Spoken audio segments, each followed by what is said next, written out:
All right. Thank you for being here. Joseph Bolton, writer, storyteller. I'm going to throw Patriot in there too. How does military service affect storytelling? Well, I think for me, it kind of gave me appreciation of just how precious life is. And I know that everybody says that, but it's really true. And I think that's one aspect. The other aspect is that, during my time in the military, I met people from all over the country and people all over the world. I've deployed all over the world. And one thing I have realized is that everyone has a story to tell. And that's one of the things I enjoy when I meet someone is find out what's your story, what's really interesting and that's happened in your life or in your family's life. And so those aspects I think really affected or really kind of drove me to my direction of storytelling. Did writing start before the military service, or is it something developed after?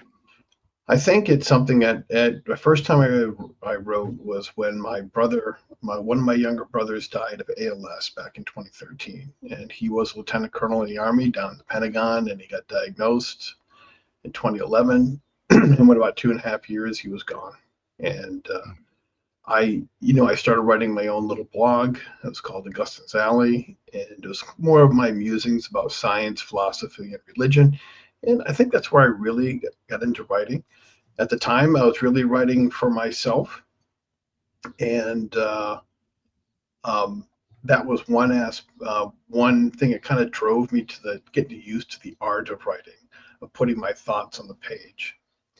And the other thing was that kind of drove me towards creativity portion of writing was learning about my family's history, my French Canadian background, my mom's family, and there's some incredible aspects of that and incredible and very interesting people with good stories also that I incorporated into my book series, Old Grandmother's Tree.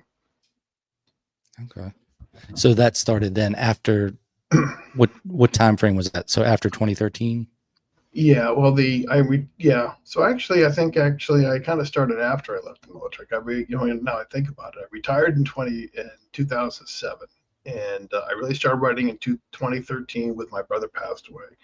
And then the Old Grandmother's Tree book series really started around 2021. After I did research on my mother's family tree, I gave my mom a DNA test. There was some interesting results in that led to more interesting discoveries about my family history. And then that's what I incorporated into that book series. Uh, Specifically, one of the ancestors that I discovered that was very interesting was an Algonquin woman named Mitio Goku. And she was my ninth great grandmother. And she lived in the 1600s in Trois-Rivières, Quebec. But it turns out her life was very well documented by the Jesuits. And at the end of her life, the Jesuit priest in Trois-Rivières wrote about her. And he said, Mitio Goku lived a full life with dignity, respect, and love, a courageous and loving Algonquin woman. And it's even more significant when 40 years before that she passed away, she was actually married before to another Algonquin. She had two small children. The Mohawks came up from New York, raided her settlement, and her husband was killed and her two children were taken away from her. And here she is at 22. She lost everything. And 5 years later, she married a French settler named Pierre Cauque. They became my ancestors. So there's this incredible story. So she didn't, give in to despair after losing everything, and she built something beautiful with her life. And she's left now today thousands of descendants in the United States and Canada. And I think any of us will have lived a good life if at the end someone could say, he lived a life of dignity, respect, love, and courage, and that's what was said about her. And I think it's kind of remarkable for that priest to write that about her. First of all, because she was a woman. Back in the end of the 17th century, women were not necessarily very marked or considered important. And even more so, she was a First Nations person or a Native person in Quebec. So even more so, that maybe she didn't have, wasn't necessarily going to be a notable person. But yet she made that such an impression on the people around her, and certainly the priest. So I took those two aspects and I recreated and retold her story in a book series called Old Grandmother's Tree. She's the old grandmother, and uh, she was I retold the story in a folklore setting. So I used the language of folk tales. Every every culture has folk tales, and it's a universal language. And so that's why I say it's not necessarily the folktale style, but I retold the story in a folktale language. What is a folktale language? Well, I think folktales, first of all, are universal, and there's some aspects that are that are all universal. I would say they all have in common. Very much magical settings, trickster characters, um, all culture like that, and very often they'll be used to explain things about the world around them that the culture lives in, or just about human life. How to live a good life as a human being, a life of virtue, of alert life of more a moral life. So those are the aspects that I incorporated into my story. So in this, when I retold the story of Mitio Goku, I reimagined her life in a magical Quebec of the 17th century with Native American trickster animal characters and a little bit of magic as well in the story. So it's a mix of real history, but also of magic. And so that's why I say I told it in the language of the folktale. And when you read the stories are very entertaining, and most folktales are very entertaining. But there's also a lesson there, and the stories within my two books also contain various lessons about life.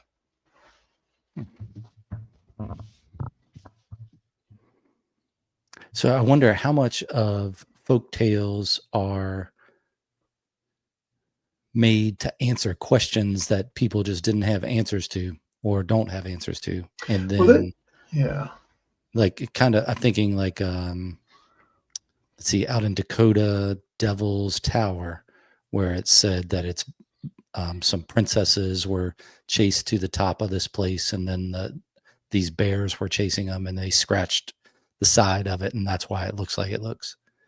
But I wonder how much of folktale goes from like a story you would tell a kid to explain something to the deeper wisdom and understanding of life, like kind of like Tiny Toons or cartoons, Bugs Bunny type things, where it's entertaining to a kid, but as an adult you can look at it and go, "Oh, I'm getting something else from this that I didn't understand when I was a kid." Maybe Star Well, Wars is even like that. yeah. Well, I actually, when you think about it, mythology and folklore, while they are very interrelated, they are actually two different things. A folk tale can be like Aesop's fable, the tortoise and the hare. The tortoise and the hare, as a story, illustrate a point about life and persistence and not resting on your laurels, but it doesn't explain how the world came into being. It doesn't explain why a particular mountain may exist like in ancient Greece. Mythology explains a lot of like what you were just talking about. Why are things the way they are? Where did the sun come from? Why is this mountain, Devil's Tower, have these huge, look like claw marks from a giant bear? That's kind of mythology. But I think there is definitely an overlap of mythology and folk tales and folklore, but they're not exactly the same thing. How much research goes into writing a book like that? Like, were you reading a bunch of books about Algonquins and the different bands and all the history that is available? Or Well, there was a lot of research that was done on Mitio Goku. I didn't do the research, but there was another descendant of her who named Norman Lavalle, who back in the early 2000s, actually did a lot of the research up in Canada about her life and collected the original records. So that was available to me. Once I found my connection to her, I found Norman Navali's research, and I kind of incorporated a lot of what he discovered about her life, very much so. The other aspect that I had to definitely research for the story was how did people live back in that time period in the 17th century up in Quebec. As Native people, up in Quebec, their culture and their environment is different from First Nations peoples that live, for example, out in the American Midwest. Totally different, different kind of culture, different kind of dress, and to a large degree, even different stories. So I had to research, how they dressed, how they lived. And the other aspect of the research was I read a lot of Native American folk tales from Quebec and Nova Scotia. And although I did not directly incorporate those trickster characters and those mythology stories into my book, Old Grandmother's Tree, it certainly developed a feel and a style as when I created my characters and the way I told the story. Why do you think the culture was so different from the East Coast or Northeast coast of Americas to the plains? Well, for one, the environment is different as far as the temperature. The temperature range, the climate is different, so that'll drive different dress. I think the Plains First Nations were more of a nomadic culture. So their shelters, for example, were more temporary, like the classic teepee. Whereas in the northern climate, like the Northeast, especially in Quebec and Ontario, they had more permanent. They would still move around, but their settlements tended to have a more permanent nature to them, and they would live, for example, in longhouses. And that included also the Iroquois peoples in New York, for example, also lived in longhouses. The kind of animals that they hunted were different. The agriculture was different. For example, the Northeast, they had the three sisters, corn, beans, and squash as part of their agricultural culture. That was different from also the plains. So environment, to a large degree, I've heard this described to me, is that culture is the survival strategy of a society. So when you have to look at surviving in the different environment of the in the center of North America versus the more colder and wooded and forested environment of Quebec and Ontario, your survival strategy is going to be different. And so that's also going to drive a different culture. Yeah, I grew up in Virginia, so we studied a lot of Native American, what we would call back then in the 80s, Indians. Mm-hmm. And I remember the Iroquois was part of it.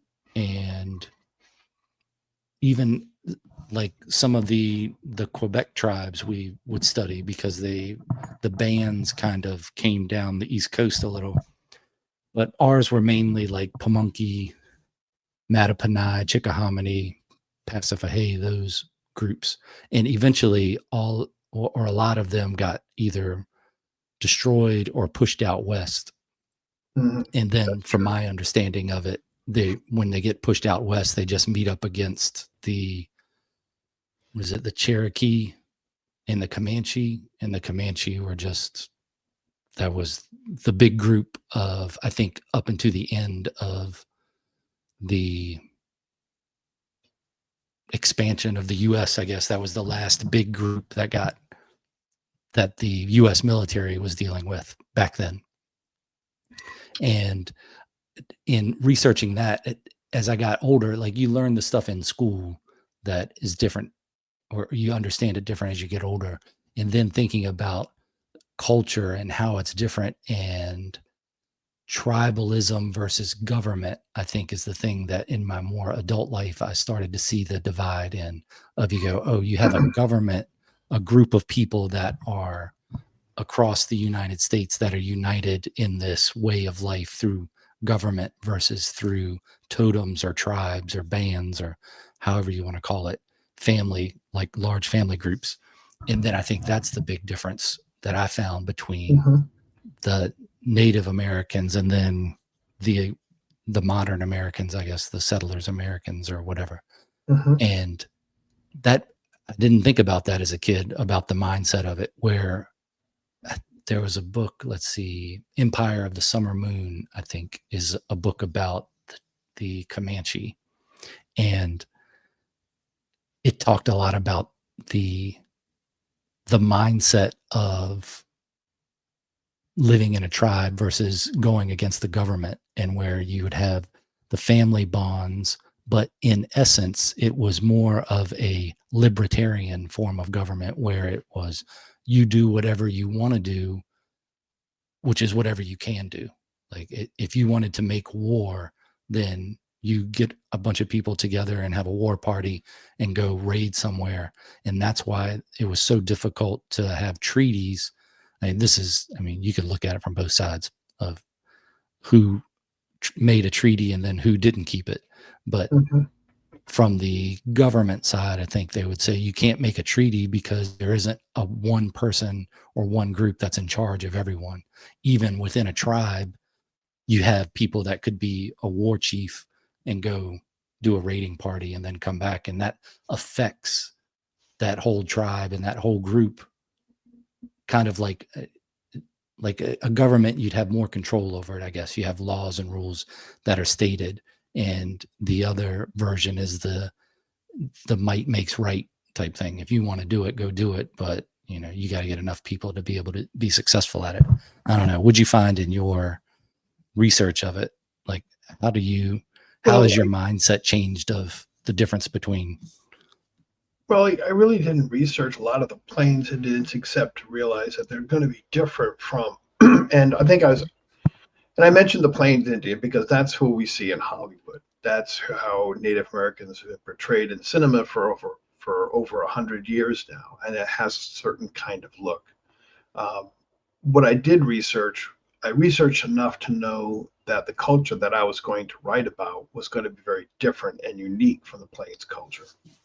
So, for example, trying to make sure I got the dress right, the clothing right. The clothing is a little bit more warmer, especially for a colder climate. Um, the animals are different.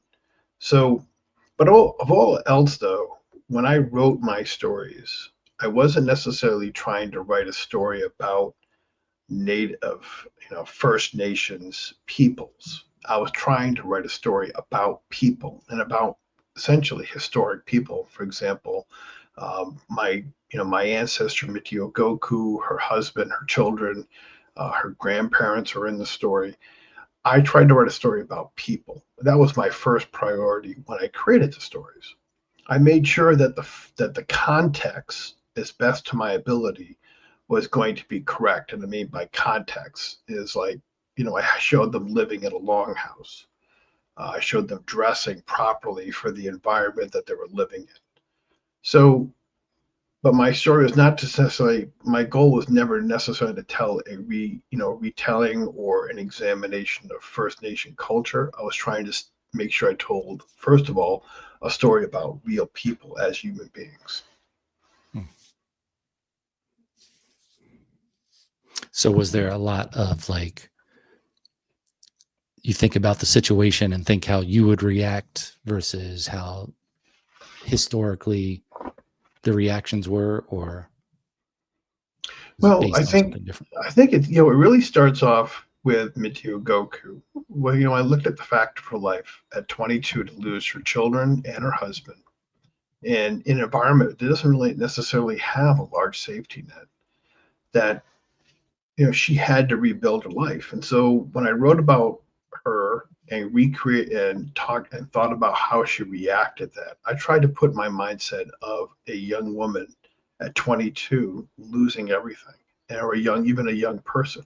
And how do you rebuild your life? A lot of times that can be such a devastating event that they fall into despair and they kind of give up and they just kind of muddle through the rest of her life.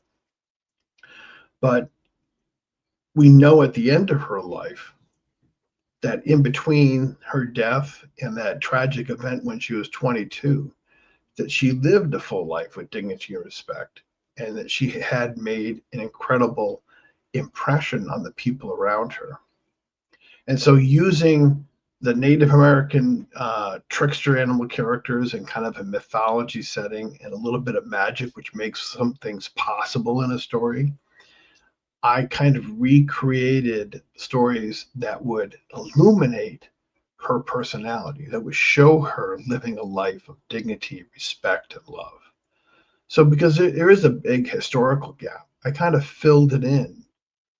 But the important thing was not so much to capture, details or historical record, but was to at least capture her feelings and it is to show an example of a human being, a person, a young woman overcoming adversity and building something beautiful with her life. Where did you do most of your writing on it? Like your writing setup? Oh, do you mean like actual location? Yeah. Well, I mean, I wrote, pretty much right in my house in my own creative, way my kind of creative juices kind of work. Some people, when they write, especially fiction or anything else, they write an outline about what they want to write, how those stories going to flow.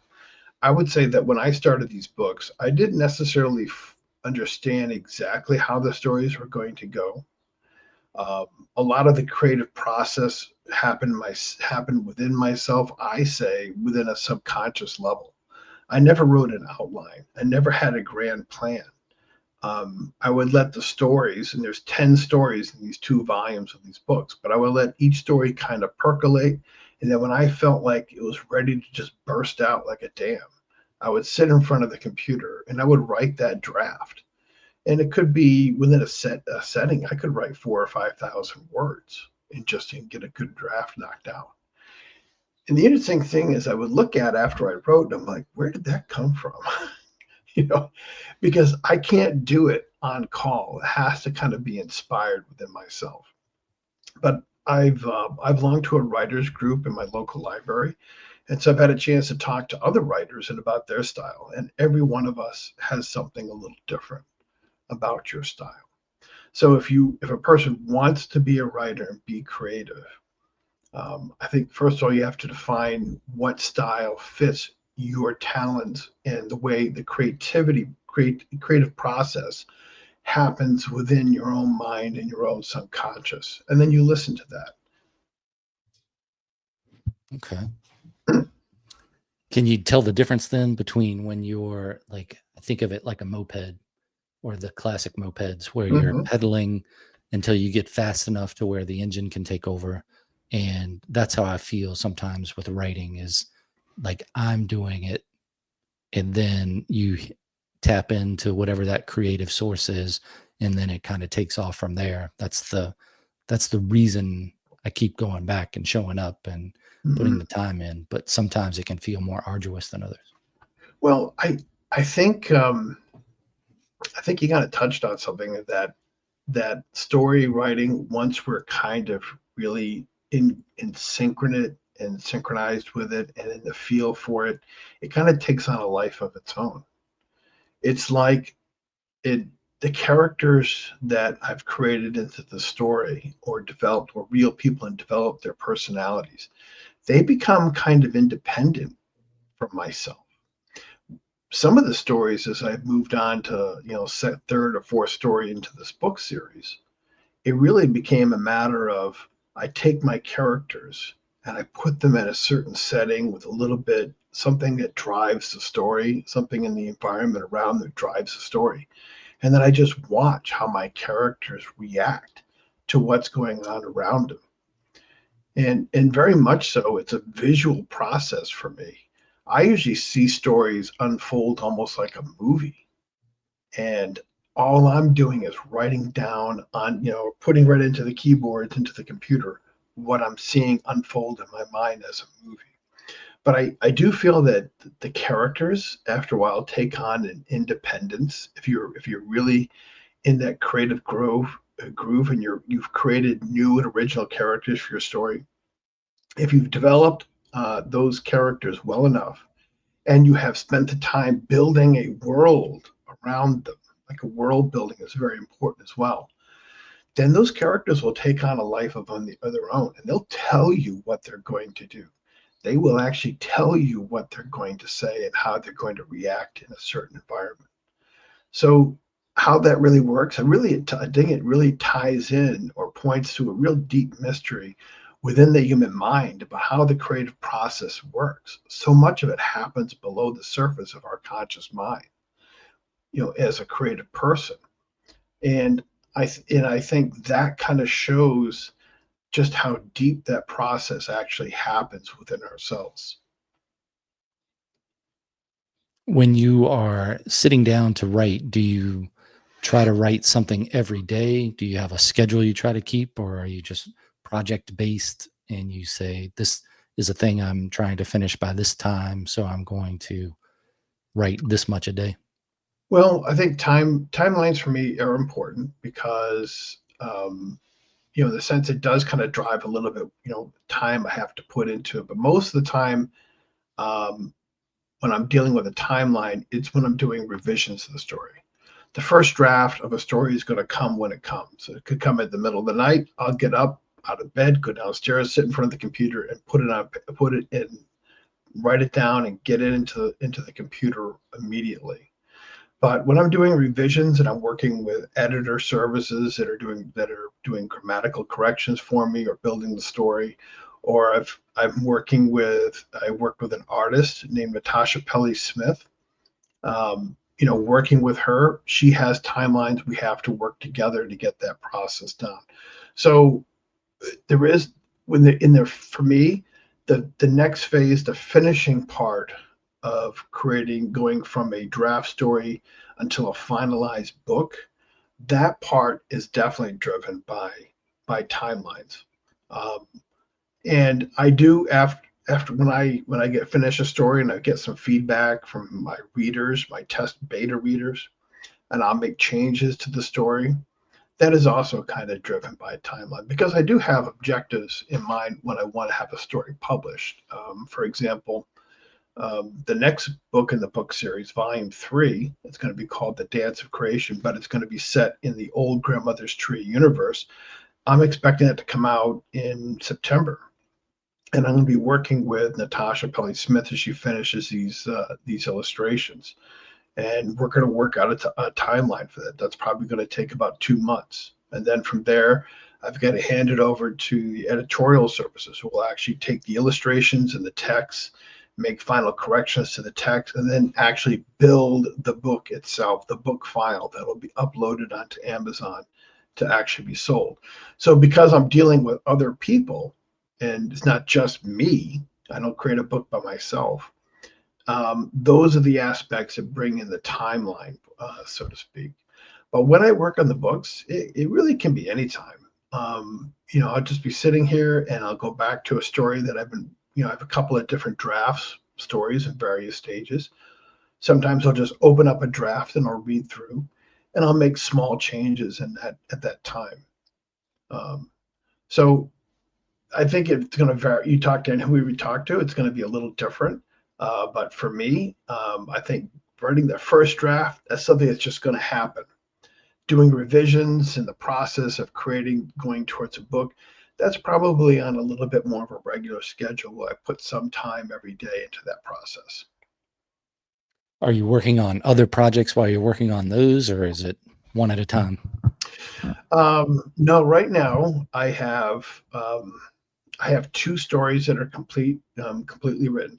So I don't know, just explain, let everybody know that Old Grandmother's Tree is fully illustrated book. So there's 450 full color illustrations in these two volumes. So the artistic portion of the book is very important. So I say that first to let you know that the first book, the first two stories, or the next two books are completed. The writing portion has. What I'm working on right now is having the illustrations created. And that's a two-step process. The first step is creating storyboards. So when you have a book as large as this and you're writing and you're doing illustrations, it's helpful to have someone to do the rough sketches for you. And that's a different artist. I have an artist named Masami Kyoto, and she's down in Manhattan in New York City. And for a living, she does storyboards. She storyboards TV commercials. So she's the one that does all those rough sketches about how the commercial is going to flow, scene to scene to scene. So she does that for the books. So the next book in the book series I mentioned is called The Dance of Creation. Masami has completed all the rough sketches for that, and we work very closely on that. For every illustration we talk about, we kind of design. And then starting actually tomorrow, Natasha Pele Smith, and she's out of Toronto, is actually be taking those rough sketches and using them to create these beautiful finalized full color illustrations for the book. If I had Natasha do both processes, we would just get so bogged down. We would never, it would add years to the project to try to do that because it's such a large book. So while Natasha is going to be working on the third book, The Dance of Creation, Masami is already finishing up the rough sketches for the book after that, which has also been written, and that's called All Around You There Is a Light, and that's also part of the Old Grandmother's Tree. So yes, I have multiple processes going around, and I have various books in production. So I have one book that's getting ready for final illustrations, and the book after that, it having the rough sketch or the storyboard illustrations being completed. We're about halfway done with that. And after that, I have some rough stories with no illustrations, just me at that point, just writing out some future ideas of stories that I would like to develop. So I've got ideas and some rough sketches for two books after the two books that are close to production. So schedule-wise, I expect Dance of Creation to be released probably September, and then I think maybe by February, March of next year, All Around You There Is a Light will be released. So when you're dealing with a project as big as this, and you're dealing with a book series, it definitely lends itself to multiple processes going on at the same time for different books. You don't just go, it's not just so linear, but it's like a lot of parallel efforts.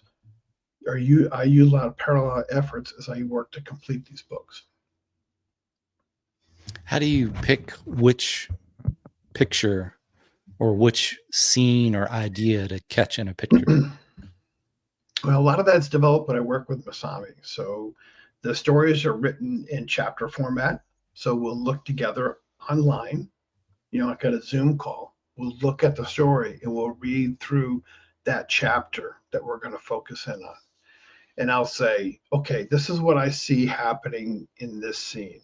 This is where, for example, Mitio Goku returns back to her house, and she goes to this, opens a door to her longhouse, and she sees that her children are gone. Okay, so I'll describe that. And Masami will also give some feedback. She'll say, okay, well, what direction do we want to have, the angle, the scene to be? And then she'll create all these illustrations probably within a week for that chapter. And then we'll look at them again. I will place them within the story. And then we will look at them together. And I will make suggestive changes to it. And if she has ideas, she'll also come up with ideas about how she recommends those illustrations to look. So it's a mutual creative process. It's not just me saying, I want this illustration to look exactly like this. Sometimes it's just a matter of me describing the scene, and Masami kind of adds her own creativity and develops it into that storyboard. And I'm very blessed to work with her because she is a very experienced storyboard artist. She's worked on, like I mentioned, on commercials. She had a commercial on the Super Bowl a couple of years ago. It was a Dorito commercial. She's storyboard documentaries. So she's very experienced at that. And we've been working now probably together for almost 4 years. And it's to the point where when I write a story out, I can already see in my mind how Masami is going to storyboard that illustration. And most of the time, it's just dead on. So that's the first part. So think of it like the layer. If you were cutting a road through a woods, Masami is the one that kind of cuts down the forest a little bit and just kind of makes that dirt road right through the forest. And we work together, kind of navigating that out. And then when I work with Natasha, she takes those rough sketches and she doesn't just like colorize them. So it's not like she's just taking and she's just like a coloring in a coloring book. She takes those rough sketches and she'll add her own ideas and her own interpretation based on her own creativity. And one thing she's very talented is she takes those two-dimensional sketches by Masami and she really adds a three-dimensional depth to her finalized illustrations. And she'll also have ideas of creativity, different aspects of the story to put in there. And working with an illustrator as closely, these two illustrators as closely as I have, it's a feedback process. There are times when I see what they have come up with in their illustrations, whether it was the storyboard or the finalized illustration, I will make adjustments in my story as well. And our philosophy, and that we look towards the final product, is that the text and the illustrations need work together. They're of equal value in telling the story. In fact, if there are aspects of the story itself that are not mentioned in the text, but are shown in the illustrations, and that's a purposeful design because I want that to also be part of the process. A lot of times when you deal with books that are illustrated, maybe, for example, I'll just use a book like Winnie the Pooh, for example. You look at Winnie the Pooh or Paddington Bear, there'll be like one illustration at the beginning of a chapter. Maybe there might be another one, but it's just there to help stimulate your imagination. It's not necessarily there to help tell the story. But our philosophy is the illustrations are very much and are equal to the text as part of the storyboard process. In some ways, it's almost a hybrid or very close or a semi-graphic novel. So it, in the sense that there's probably one illustration per page, almost one illustration per page when you look at the book. So it approaches the level of detail that you would have in a graphic novel, but there's a lot more text.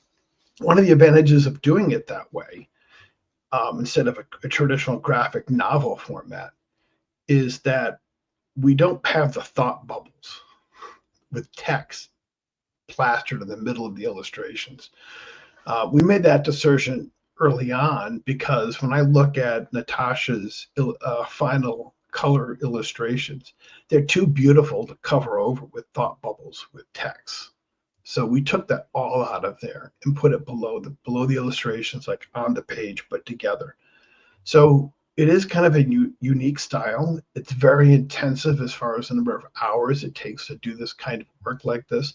It was thousands of hours for myself and also for Natasha and Masami to create this process.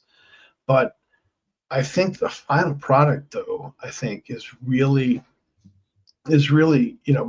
speaks to people. When I hand people a copy of the book, Old Grandmother's Tree, and they start thumbing through the pages and looking at the illustrations and then kind of reading a little bit of the story, a lot of people are like, wow, I didn't expect anything like this. They had never seen anything like this before. So what we've created is actually very unique. What is the word count on volume 1? Well, between the two volumes, it's 40,000 right now, between the two volumes that were published. So you figure about 20,000 each. Okay. Some So stories, yeah. It's into like novella range if you're, I don't know. It depends on who you talk to as to how long Yeah, a novella it is. is. It is. It is. And yeah, so it is. And the story lengths within the stories don't have a set length. I think if I had an average amount, they're probably about 5,000 words. I have one story in one of the books is actually 8,000 words. I have another story that's probably only like 3,000 words. I have one story uh, in each of the volumes that is illustration only for about 5 pages. But it's a story, but there's no text at all with it at all. So it does vary very much so. I don't have like a set format, like it said, every story must have this many words. I use as many words as I need to do to tell the story along with the illustrations. But yeah, it is about 20,000 words each book, and each book is probably about 300 pages. Mm. And at eight, I'll show one up here. Here's what it looks like. This is volume one. And you can see how thick this is, about 300 pages, about 20,000 words. And just like every page almost has like an illustration in there. And this book weighs 2 pounds. So it's heavy as a book. And it's 8 by 11 size. In fact, when I bring these books to like book signing events or like selling the books, carrying a box of 20 books gets to be pretty heavy. Yeah. It's going to work out. But yeah. What's your target audience? That's an interesting question because the short answer is I don't really have a target audience in the sense that I have to use that as a constraint to focus my creativity, that the story has to be this way.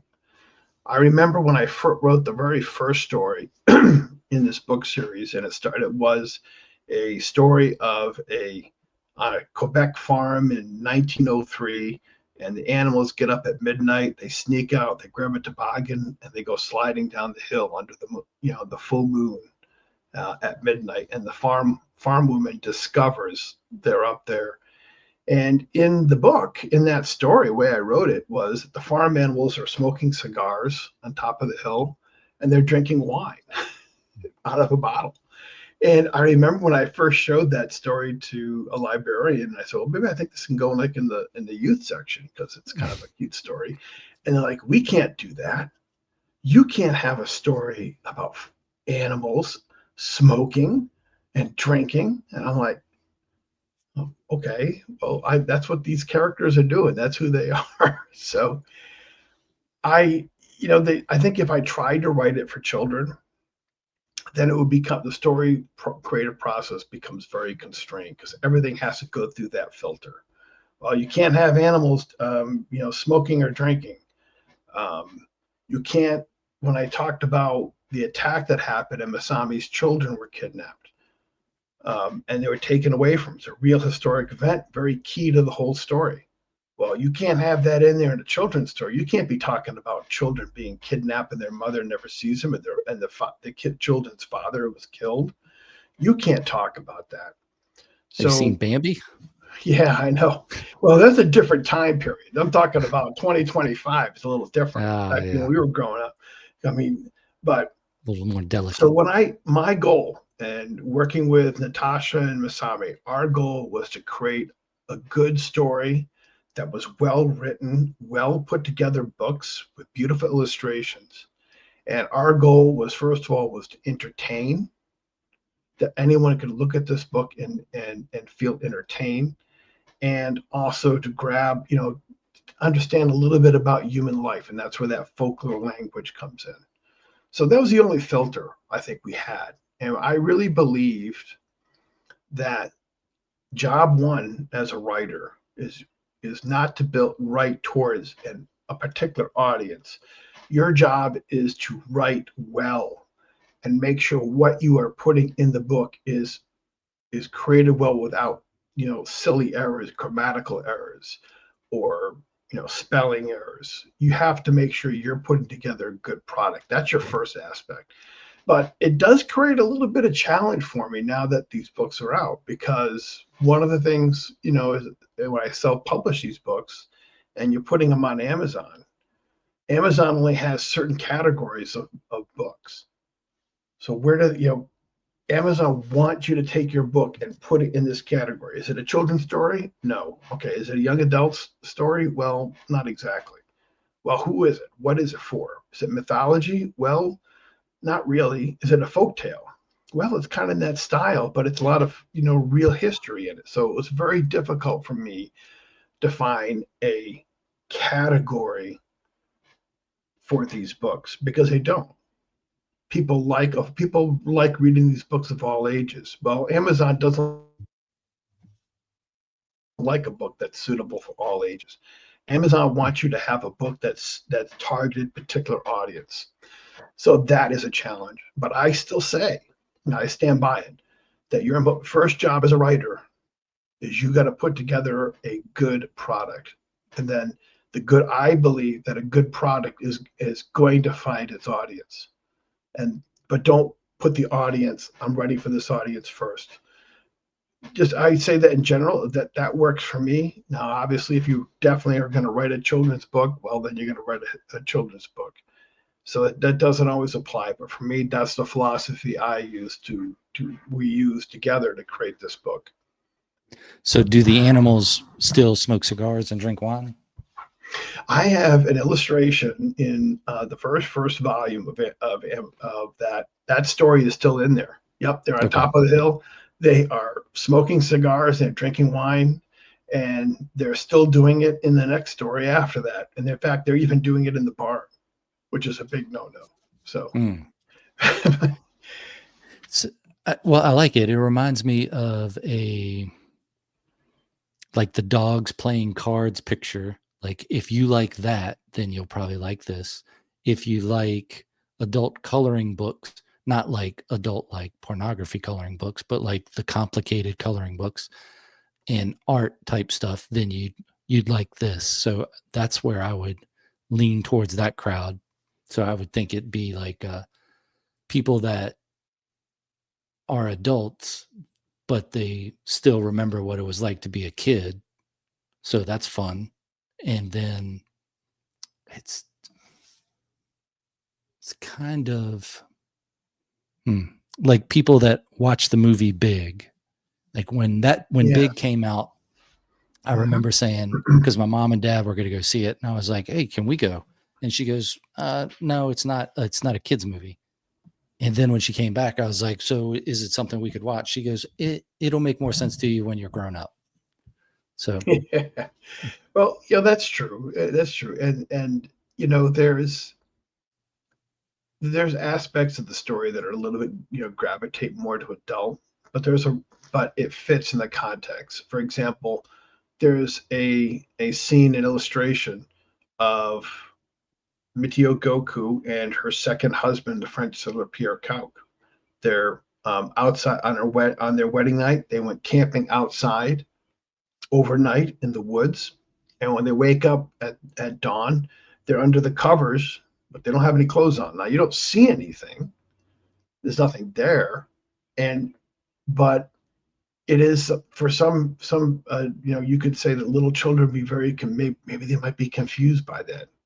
I don't know, but I wanted to make sure that I still told the aspects. I didn't hide real life, but I made sure that it was done in a way with dignity and respect of the characters themselves. And it's a married couple, and the scene is actually meant to evoke a new beginning, like almost like Adam and Eve, a new beginning, a new life, and that's the way that scene was designed.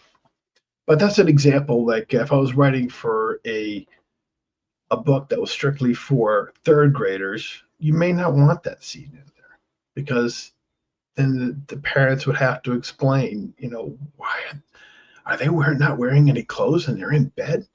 They might be kind of confused by that. yeah, it'll make more sense when you're older. Right. That's what my So, parents would say. yeah, I think these stories, however, I do think these stories, but I find a lot of people who do have these books, a lot of them enjoy reading them with their children and reading them to their children. And even young children, even children like second graders and first graders. And I think together with a parent, they can be very comfortable explaining that. And even the fact that we're talking about children had disappeared, were kidnapped. Yeah, it's kind of a tragic thing, and maybe a child may find that a little disquieting at first. But I think that as an adult, if you're there reading the story and you stick with the story and you read through and you find that Oh, well, yes, it happened, but they learned to work their way through tragedy and build something beautiful with their lives and have other children and live a life, then I think that becomes an important lesson for a child. And I think parents enjoy reading that. And I also think that there's a tendency nowadays with children's stories that I think they talk down to kids. When I was growing up, I read things like Where the Wild Things Are. Remember Mm, that with Marie Sendak? yeah. That's almost very subversive, in the way that story was illustrating. And it even showed the backside of a naked boy, I think, in one of those Marie Sendak stories.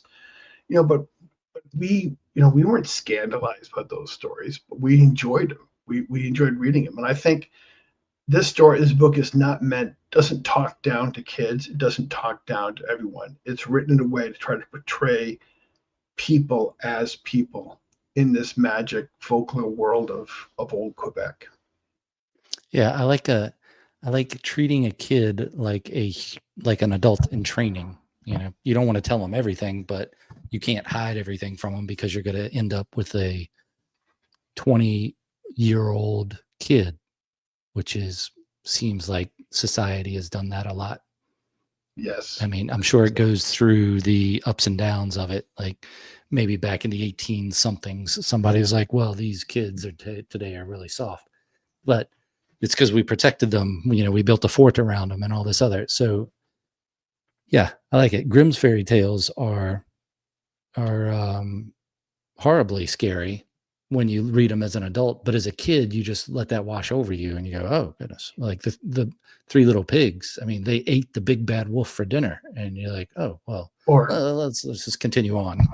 yeah, or Hansel and Gretel is a perfect example. Yeah. You get a story of child abandoned by their parents and then captured or held captive by a cannibalistic witch. Hmm. It's like, you're right. And then they cooked her in the oven, right? Yes, they cooked her in the oven. Yeah. So Nice. these stories are. There's nothing gratuitous in these stories itself. That, like, I don't believe in putting gratuitous violence in any kind of story. Only if somehow you have to go through, you have to add that in there to tell the bigger story. But just putting gratuitous violence or anything like that in the stories, there's nothing like that in these stories at all. It's Um, those open connections though, like why didn't they have any clothes on when they were sleeping? Or what about her kids that were taken and then what happened to them? I mean, to a point you want a kid to think about those things when they have the time a little to think about those things and go, huh, I wonder what's up with there. So when they get older, they have those pieces to connect to. And maybe if you say, well, the kids were taken, but she was relatively young, so she could have other kids, it kind of puts those kids that hear that story into line a little. mhm. And they're like, hey, maybe I'm not that important to my parents and I better shape up and contribute around the house because they're relatively young and they could have more of me. Right, right, right. One thing is, but when we talk about that event occurring, I definitely showed in that story, too, especially in the first two stories of my book. It takes place 5 years after the attack. I'm showing a village, and it's a mixed village of French and Algonquin people that survived the attack. They have kind of a collective PTSD, and they're still worried about an attack, and it kind of haunts them. And as one character described it, it's like they've been living under a cold spring rain for the last 5 years. It sticks with them. Um, Mitio Goku, even 5 years after the attack, when she finally marries Pierre Kauk, when her grandfather was pushing her to get married, says, it's been 5 years. And oh, by the way, I know you love this guy named Pierre Kauk. And I know that he loves you. You should get married again. Do it again. One of her objections to her grandfather was, I've already lost two children. I don't know if I can do that again. So these issues are not glossed over. And one of the things I wanted to show was these characters were dealing with this tragedy even 5 years after that happened. And I think that in itself is also a lesson that's important to the story, was that we don't get over the bad things that happen in our lives instantaneously. It takes time to heal. And sometimes we never totally heal. Quite often we never totally heal from the tragedies of our lives. And I think I showed that in the story, that thoughts, and even in the book that's coming up, all around you, there's a light that's coming out next year. It's going to be take place at the end of Mitio Goku's life, just before she died, and she's retelling the story of the attack and the immediate aftermath to her granddaughter. And even to that day, as an old woman, I show Mitio Goku is still struggling with the fact that she lost those children. You know, over 40 years earlier in the story, it still haunts her. It haunts her deeply. What happened to her children? It's a question that doesn't go away, even though she had, like 5 children later on. She's had multiple grandchildren. That stays with her. So even though these are kind of like, some parts of the story are very, farcical. Sometimes some parts of the story is a little silly, especially dealing with trickster animal characters. I don't gloss over the important, how human beings react when tragedies happen in their life. And I think that is part of what makes the story kind of genuine and real, even immersed in a kind of a magical folklore world. You said that you publish them on Amazon. Do you go through a company to do that, or do you put all that together? Oh, I can't do that myself. In theory, you could do everything, right? As a self-publisher, you could do it all. But no, I work with a company called Axel Author Services. They're based in Montreal, and so they function for me several ways. For one, they're a writer's coach. So they've gone through, they read my first draft, they provide some advice, maybe recommended changes or observations. They also provide editorial services to make sure that's also correct.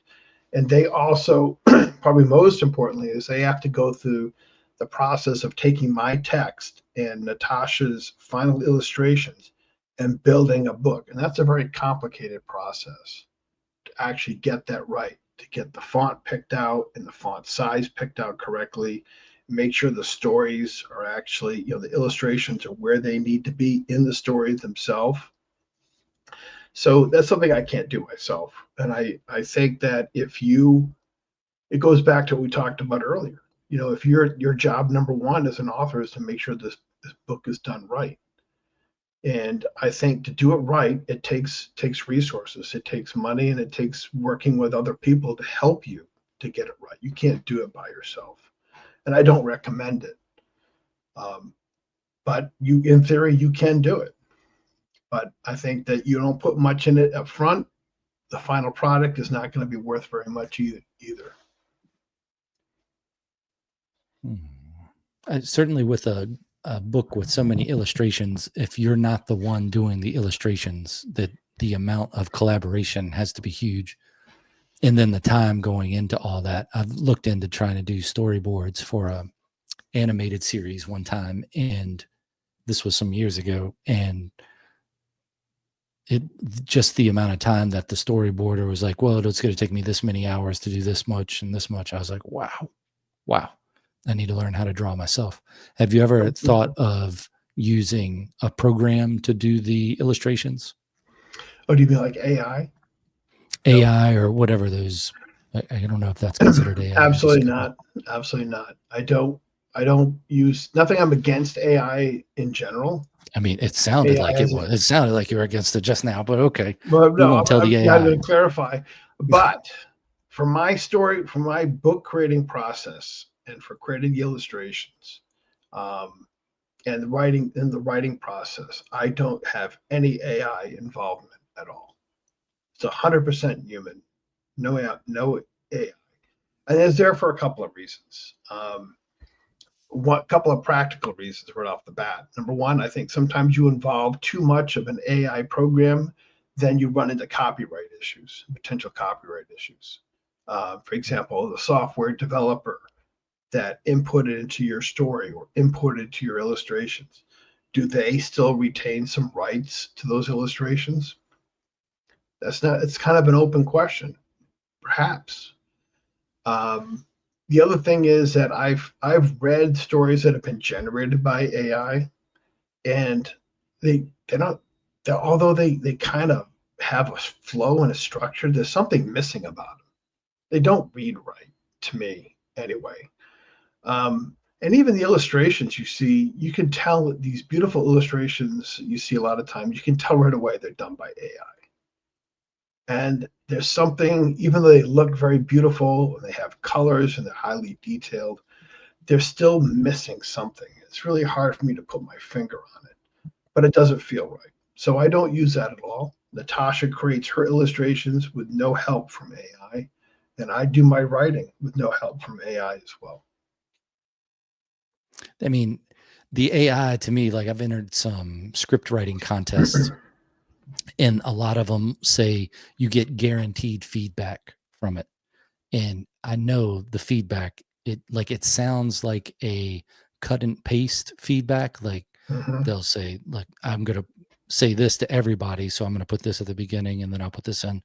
And then I think that that's really, it was a complete AI response to it. And I haven't, when I was teaching, I we had problems with plagiarism, but there wasn't AI to the point where it would write your paper yet. This was back in 2012, 2010 timeframe. And it took a lot longer to grade a paper when you thought there was plagiarism, although you had some tools like plagiarism checkers and things like that. And then you'd have to go investigate and say, was this just a parallel thought? Or was it, there's only so many ways to say a certain thing. Is it that, or is it something they just took right off of a web page or out of a book or whatever? And then you have to build this case against it and say, yeah, Mhm. your paper is 98% written by someone else, but you put it together like pieces. And so I haven't had the experience of grading an AI paper, and I don't use AI for anything. I've looked at some of the ones that do pictures, like a a broad-based language model where you put in a bunch of prompts and then it does the pictures. Mhm. I've looked at YouTube videos about it. I haven't tried it yet because I was thinking if I write a book and I want to have some illustrations for it, how easy, or do a storyboard even for it, not to put in the book, but just to use as this is a fun thing to do. That I haven't gone through all that. I can't remember the name of the different ones I was looking at, but Mhm. yeah, It's I think tempting. of AI as just another person. It's so if you're collaborating with AI, it's like you're collaborating with another person. And maybe AIs at this point, while they might know more than a human, like they have more information stored than a human has stored in their brain, that maybe it's hasn't gotten to the point where they know how to put it together. Because I can, when I read those things from the script contest, those reviews of it, I can go, okay, this is like a bad paper. This is like a student wrote a bad paper Mhm. because it's following a formula. And I don't think it's gotten to the point where it's improvised enough to be able to go, oh, okay, it has its own artistic touch. Maybe one day, and probably sooner than later, that you'll be able to tell the different style between a chat GPT, if that's a AI that does something like that, or some other AI that does it. And I don't know if they'll all be connected or if they'll all be their own individual styles. But yeah, I look at it as just, you're like dealing with another person. And I think that's an interesting way of putting it. And when you're dealing with another person, you bring somebody else in your team. That person's interests may not be coincide with your interests. In this Mm. case, the software program's interests, or rather the developers of that software, their interests may not be your interests. I hesitate to take any of my illustrations, for example, to submit it to a AI artistic program or illustration manipulation program, because once it's in the system, you lose kind of control of it. Other people will Mm. end up using it. it'll be used in other ways that you have no control over. And maybe that's in the interest of the AI to do that, but it certainly isn't in your interest. I mean, And it's so, probably already there. If it's in a published book, AI has used it and looked at it again because it's just like another person. Like, yeah, how do you keep another person from thinking about Treasure Island after they read Treasure Island? You're, you're not. It's there now. yeah, that is true. That is true. But I have also submitted these books in for U.S. copyright protection as well. And although they tell you that once your book is published, you put copyright on your book and you get it up there in Amazon, it is copyright protected. But I really wanted that extra layer of protection and definitiveness for my work. And one of the reasons why I wanted to do that also was the idea that you mentioned about animation. I would love to see these books eventually end up as an animated series. And I always tell people, I said, these are ready to go. They're already storyboarded for you because there's like almost one illustration per page. You got the storyboard of how that animation would flow. You just got to put in the details. So that's another reason why I got the copyright protection. I don't think everyone who does self-publish goes through that process. Um, the U.S. copyright Office, yeah. office, you have to do it online. It's not exactly user friendly. It's not impossible to do it by yourself. I did it, but I had a lot of follow-up questions from the examiner also. Um, Questions that I found rather confusing at first. Took me I had to read it like 2 or 3 times to understand exactly what he's asking. Yeah, the Copyright Office and then Library of Congress putting a copy in there. I mean, all of that's good as long as you're dealing in the realm of U.S. civilization. Like your book is probably a hit in India right now, translated, and it's done. You know that you can't enforce things everywhere, so that's the scary part of it. Yeah, you got to let Mhm. go every now and then and go. It's out Right. there in the world, and this is what's going to happen. But if somebody here, like if somebody tries to make a movie out of it, and you can show that there is a line between what you did and what they did, then that's the whole reason for the copyright stuff. There's a whole Mhm. lot of videos and information on copyright law and ideas about it, but yeah, it's difficult. But still, you can put those safety measures in there and then see if it works Mhm. out. I mean, maybe it's a good problem to have is to, I've got, somebody made a movie out of my book and now I need to see if I can get paid somewhat for it. But I don't know. Yeah. It's still Well, cool if there's a movie out there. I think if once that fourth book is done, 2 more books from now, once that fourth one is done, I definitely want to start shopping it around for an animated series. We'll have enough. I'll have at that time probably around 60,000 words of text, and uh, I think probably almost 700 illustrations in total. So I'll have a big enough body that I could take it to a production company and say, hey, I think this would make a great animated series. And oh, by the way, I got it all storyboarded for you right here in these 4 books.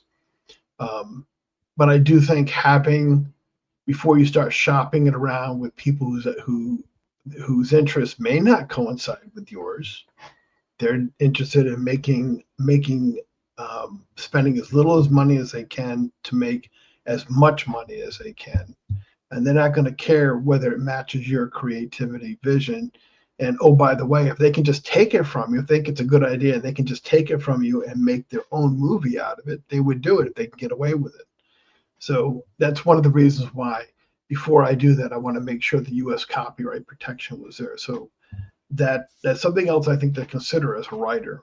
If that is a possibility of what you may want to do, especially a work of fiction that you want to do with your book, then that's maybe a step that you should do.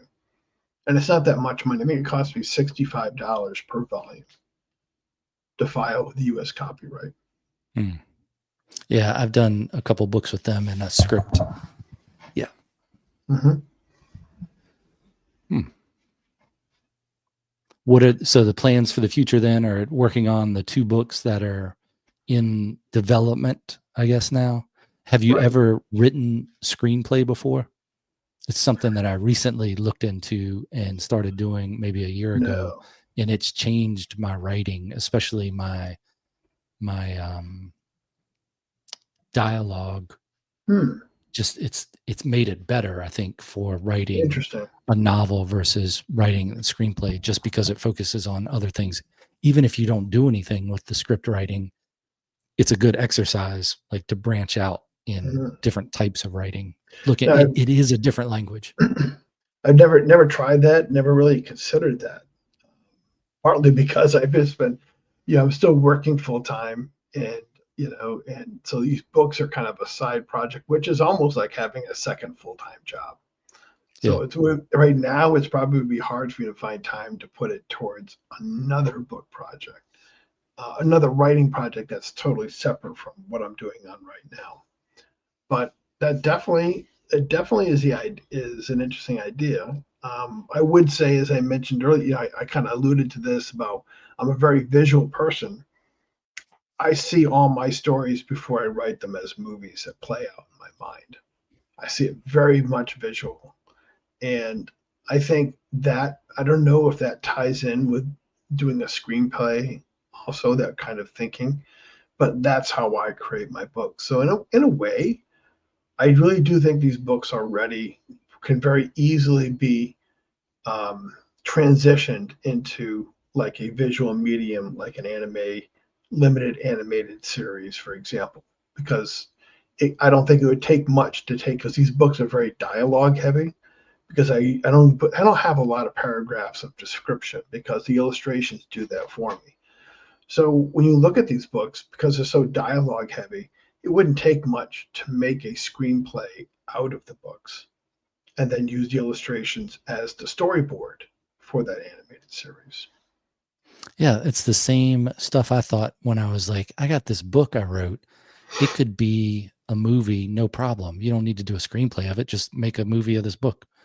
And then I Mm-hmm. started looking at Mm-hmm. screenplays just for sitcoms and other movies, like scenes. And then I was Mm-hmm. like, oh man. And it changes the way you look at a movie, because you're Mm-hmm. like, well, this is a different shot. This is a different shot. And this is a different. So I'm got to do a different scene heading for this, whether you're writing a theatrical script or a shooting script. Mm-hmm. And it was a fun exercise.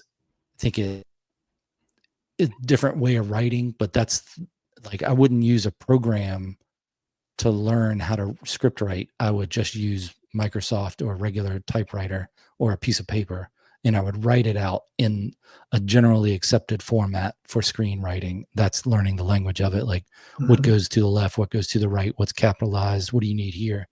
And yeah, you have that writing group. So I would say an exercise would be take a scene that you've already written or one in a book that's upcoming that doesn't have the pictures for it yet, and then put it into a screenplay format for just the scene, and then take it to the writing group and see what they say. I mean, you're going to learn so much just writing it, and then them looking at it. Oh, it's this new part or way of thinking that I found, Mm-hmm. that I was like, oh That's an man, interesting this is idea. pretty good. Yeah. That's very interesting. Just like if you wrote poetry, that would affect the way your characters talk too, Mm-hmm. because really dialogue is more poetic than regular language day to day. You go to the grocery store type thing, it's more thought put into it. So why not be a little more lyrical, a little more, whether it's rhyming or not, is just a little more thought put into it. Like if you think I had this conversation and now I think about it, I would want to word my sentence this way. It's like a different draft of it. Like you get to go over it again. You go, oh, and how many times have you heard the first draft of everything is crap? I don't really believe that, but maybe it's not as good as the third draft is. So if you had chances to go over just a conversation you had at dinner and change how you said things, would it be a better conversation? Yeah, it, Mm-hmm. Sure. it might be. Sure. I mean, Yeah. at some point it just becomes different. You know, you get into so many edits, you're into the 20th edit of it. It's not better. It's just different than it was before. At some point between then and now is where you're looking for. Yeah. Well, you get to a point where you're changing happy to glad and glad to Yeah. happy. You've heard Yeah. that before. We used to say that all the time in the military as a staff, working in a staff. You know, you get to a point where you're changing things, but you're not making it better. You're just making it different, and probably Different. not even probably making it worse. Yeah. You're just spinning your wheels. It's good. Mhm. All right. So where is the best place for people to find your books and keep track of what you're doing? Well, go to oldgrandmotherstree.com. That's my website. And on the website, you'll find my biography, the biography of Natasha, the artist. You'll find other podcasts that I've been on as well. You'll find links to the books. You can buy them directly on Amazon. Just hit the link.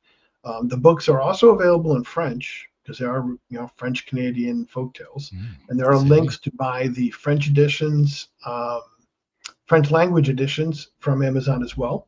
And there's also a Wikipedia of all the characters and the places in the story. And Okay. yeah, and I think if you're writing fiction, that's something that I found very helpful to create, world building. And so as I used it originally, that Wikipedia was for myself and Natasha. But I said, you know what? Actually, this is a pretty good thing. We put it on the website, so you can get a little quick background about the characters and the settings and how they relate to each other. It's all right there. Wikipedias are a fun thing to kind of explore. So that's on the website. You can also, there's a link there to contact me on that website too. I'd love to hear back from you. But that's, I recommend you go there first. Oldgrandmotherstree.com. There's no apostrophe in there. Just oldgrandmotherstree.com, written as one word. Okay. And that website will be in the show notes. So if anybody didn't get a chance to write it down, it's in there and they'll check that out. It's a good looking website. It's got the illustrations on there, or some illustrations on there. So good to look at. Any thing you wanted to talk about that we didn't, or any thoughts in closing? No, I think we actually had a pretty good discussion today. I would just say is that I hope take it, read, go to the website, order the books, and read them for yourself, and read them with your children and your grandchildren. You'll enjoy them. Nice. Very nice. Thanks for your time, and I'll talk to you on the other side of this musical exit here. All right. Thank you.